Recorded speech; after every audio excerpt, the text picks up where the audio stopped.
नानी थी। मुनिया अभी सिर्फ 10 साल की ही थी और उसके माता पिता गुजर गए थे। मुनिया अपनी दादी के साथ रहती थी।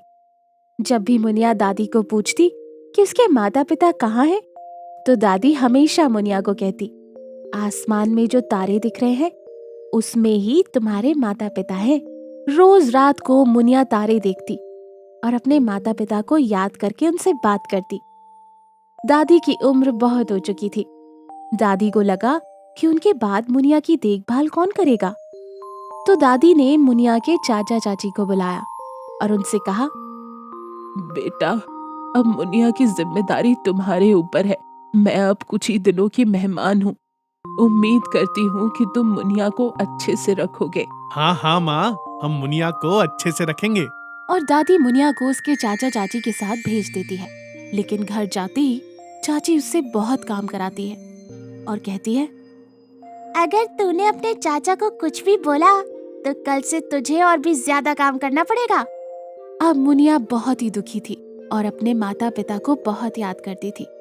मुनिया अक्सर रोया करती थी, लेकिन चाची को मुनिया पर बिल्कुल भी दया नहीं आती थी।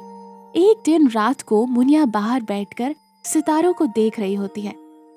उस दिन आसमान में एक ही सितारा होता है और जब मुनिया उस सितारे को देखती है तो मुनिया को लगता है जैसे उस सितारे से मुनिया की माँ बात कर रही थी। और अचानक वो सितारा जमीन पर आ जाता है और उसकी माँ का रूप ले लेता है। माँ, आप? हाँ बेटा, मैं। आप यहाँ कैसे आई माँ?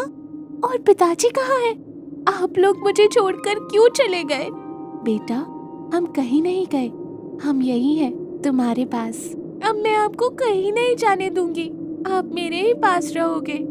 नहीं बेटा, मैं तुम्हारे पास नहीं रह सकती, लेकिन मैं तुमको ये सितारा देकर जा रही हूँ। ये तुम्हारी हमेशा रक्षा करेगा। और इतना बोलकर मुनिया की माँ वहाँ से आसमान में सितारा बन जाती है। मुनिया बहुत रोती है और रोते रोते बाहर ही सो जाती है। जब सुबह उसकी नींद खुलती है तो उसके हाथ में सितारा होता है। वो जल्दी से जाकर वो सितारा छुपा कर रख देती है। आज मुनिया का जन्मदिन होता है। चाचा मुनिया को बहुत प्यार करते हैं और मुनिया से पूछते हैं, मुनिया बेटा, तुमको आज क्या चाहिए? आज तुम्हारा जन्मदिन है ना? हाँ चाचा, लेकिन मुझे कुछ नहीं चाहिए। लेकिन चाचा नहीं मानते और मुनिया को बाजार लेकर जाते हैं और उसे नए कपड़े और मिठाइयाँ दिलाते हैं। मुनिया बहुत खुश होती है और उसे बहुत अच्छा लगता है। लेकिन मुनिया की चाची को ये सब बिल्कुल अच्छा नहीं लगता। जब मुनिया घर आती है तो चाची उस पर बहुत चिल्लाती है और उससे बहुत सारा काम करवाती है और मुनिया के नए कपड़े जलाने लगती है। लेकिन जैसे ही वो मुनिया के कपड़े जलाती है, वैसे ही सितारे में से बहुत तेज आग निकलती है और चाची के कपड़े जलने लगते हैं। चाची चिल्लाती है, बचाओ, अरे बचाओ, बचाओ। मुनिया आकर देखती है तो चाची के कपड़ों में आग लगी होती है। मुनिया जल्दी से पानी लाकर उनकी आग को बुझा देती है और चाची की बहुत सेवा करती है।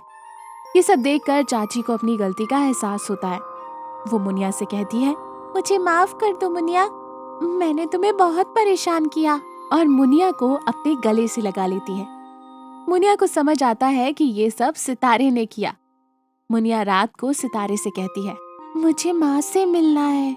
इतना कहते ही मुनिया की माँ मुनिया के सामने आ जाती है। क्या हुआ बेटा? माँ, आप ये सितारा ले जाइए। आज इसकी वजह से चाची को अपनी गलती का एहसास हो गया। मुनिया की बात सुनकर माँ खुश होती है और उस सितारे को अपने पास रख लेती है और मुनिया को बहुत सारा प्यार करती है और वहाँ से चली जाती है। अब घर में सब कुछ अच्छा है। चाची मुनिया से बहुत प्यार करती है और अब मुनिया अच्छे से रह रही है। इस कहानी से हमें ये सीख मिलती है कि जैसे मुनिया की चाची करती है, ऐसा किसी के साथ नहीं करना चाहिए, क्योंकि बुरे कर्मों का फल बुरा ही होता है, जैसा चाची के साथ हुआ। नानी थी।